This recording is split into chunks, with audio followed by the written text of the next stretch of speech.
So in the VCR at Karachi dated 9/2/84, a Maulvi put a question that when Mehdi would come, there would be all peace and concord in the world. But after the coming of Hazrat Masih Maud, he of course said, Mirza Sahab, the two world wars took place.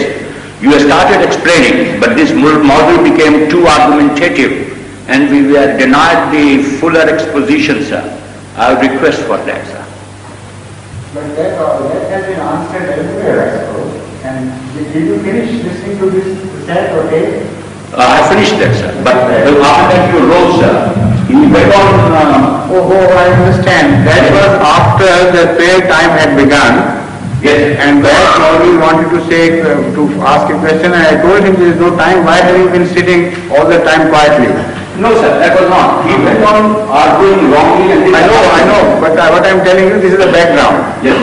So when he insisted, I permitted him to argue his case and dealt with him shortly because it was already late and everybody wanted to say the prayer and finish with it. Yes. So that is the incident. Yes. So the question, would you now fill the place of the Maulvi for the time being? No, sir. And insist on asking this question? No, sir. No, go ahead and do it. No, that's what we wanted, fuller exposition, sir. Yes, please. Again, the question. That very unfortunate to this. That had to be done by somebody. yes, sir. He had put the question that it was perceived that when Mehdi would come, there would be peace and concord for the Muslims, whatever may be the method used. But after the coming of Hazrat Mirza Sahab, this peace didn't dawn. We had two big wars and the Muslims are still in this wretched condition. Yes. Yes. The answer to this question has two different approaches. I'll answer this from two different angles. Number one, that when a prophecy is made and the time duration is not mentioned in so many words, sometimes people become very hasty and want things to happen in their own lifetime. While that prophecy sometimes applies to many, many generations, and ultimately it is fulfilled sometimes after 1,000 or 2,000 years. So the first thing to be remembered is this, that if you look at the prophecies of the Holy Quran, which were revealed with regards to Hazrat Muhammad Mustafa Sallallahu Alaihi Wasallam himself, and he was positively promised a victory, it is prudent to start from there and observe the phenomena, because that phenomena will throw light. First of all, we must examine that prophecy, whether it has been fulfilled in toto or partially, and what happened to that prophecy. Now I mentioned particularly a prophecy of the Holy Quran relating to Huzur Akram Sallallahu Alaihi Wasallam, which says, وَالَّذِي أَرْسَلَ رَسُولَهُ بِالْهُدَى وَدِينِ الْحَقِّ لِيُظْهِرَهُ عَلَى الدِّينِ كُلِّهِ. It is He, the Lord of the universe, who sent this Prophet Hazrat Muhammad Mustafa Sallallahu Alaihi Wasallam, so that his religion is made victorious over the entire religions of the world. Now that prophecy took place 1400 years ago. And in every 100 years, 1 or 2 or 3 generations passed away. So that means about 40 odd generations have passed away since. And still that prophecy is to be fulfilled. If you look at the number of Muslims as compared to the number of non-Muslims, in totality the difference is far too big. But even country-wise, even in India, we are still a small minority. Against Hindus, we are a minority. Against Buddhists, we are a minority. Against Confucius, we are a minority, the followers of Confucius. And against atheists, the communists, we are a minority. Against Christianity, we are Christians, we are a minority. And 1400 years have passed since. So if a non-Muslim asks this question, what would be the answer? The only answer which a Muslim can find is this, that an ultimate fate has been described and the ball is still in play. It has not become dead so far. So let's live long enough to see what happens. So that is the only answer. And in this case too, this answer applies. Peace will ultimately be established in the world, but something has to happen before that peace. And that has been described by Ahmad sallallahu alayhi wa sallam himself. For instance, in one of the traditions which I quoted yesterday or the day before, it was mentioned that when Messiah would come, there will be two great peoples on the earth who would be so powerful, such great nations who would be so powerful that it would not be for man to fight them, for any man to fight them. So Allah would reveal to the Messiah that proceed to the mountain and don't think of fighting with them materially. Only pray to your Lord and He would destroy them. Again, the same people are described in the Holy Quran as fighting with one another, like the waves of ocean. One wave after another, they will try to conquer the other and will ultimately be destroyed with their own might.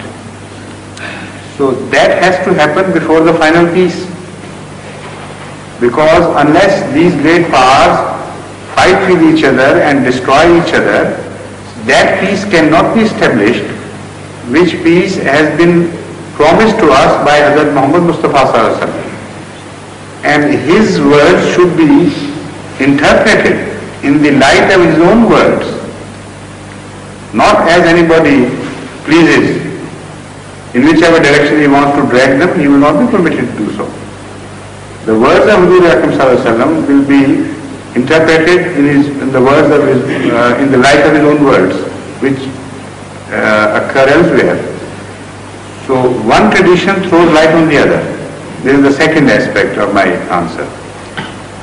That to say that peace will be established, nobody can deny that. But how long after? That is to be debated. From the study of the Holy Quran, we can positively say that that time factor is not positively mentioned, so nobody can say how long after. But the seed of a worldwide peace will be sown, it means only that, in the first place. In the second place, it tells us, another tradition tells us, that at that time, the world would be ready to be launched into great world war.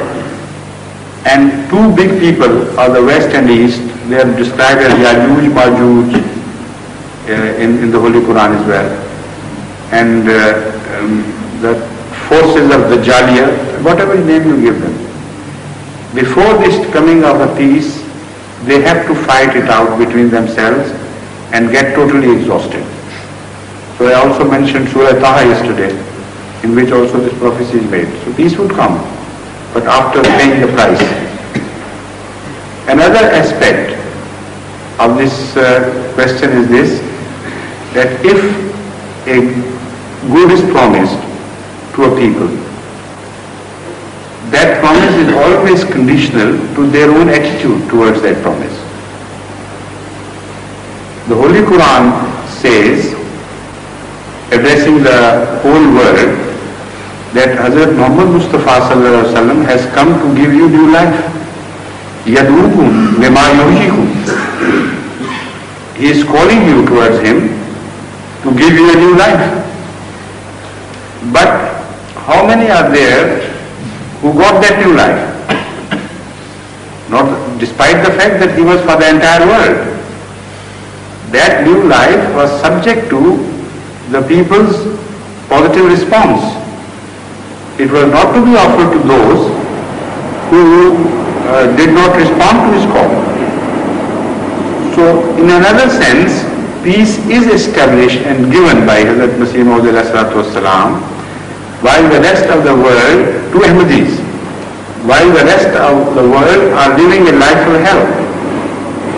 Only Ahmadis know that when they look at the rest of the world and their social pattern and their problems and their worries and their direction in life, their bearing or loss of bearing, they feel themselves to be in a sort of Jannah.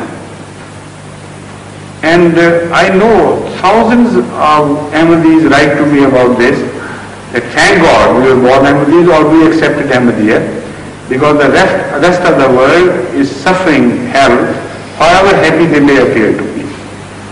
But that peace, to be born for a purpose, to serve that purpose, to offer sacrifices for that purpose, to live a meaningful life, that is a peace which can never be obtained elsewhere.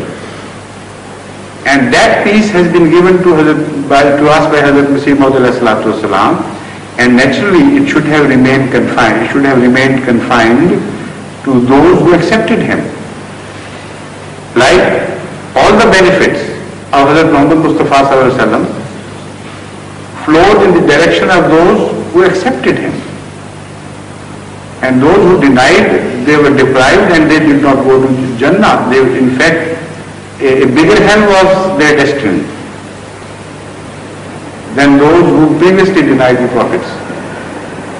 So if the reward is bigger, the punishment is also bigger. So if a peace is denied to man by man himself, while Allah offered that peace, the contrary will also be true. A bigger restlessness is to be witnessed by man, and the man will suffer such hell as he had never suffered such hell. So this is the fate of man because of the denial.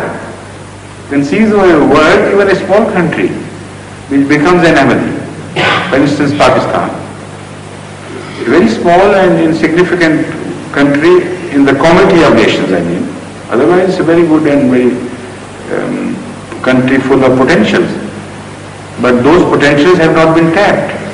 The unfortunate people have been deprived of honest leadership, and they have been deprived of their fundamental rights, regime after regime. If they become Ahmadi today, I can promise that within 5 years they can rise to one of the greatest powers on earth. Because for Ahmadis to grow to 8 crores in a land where they could practice Islam as they would, without any shackles, without any restrictions, and where they could offer sacrifices as they pleased, and they could make a program of the world conquest for Islam. Such a country would be counted among the biggest powers on earth within a matter of years. If not 5, within 10 years. That is at the most. So this is the benefit of Ahmadiyya, but it will be drawn only by those who accept and submit, not by those who deny.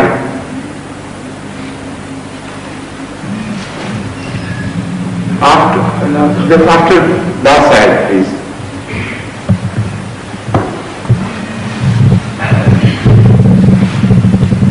It would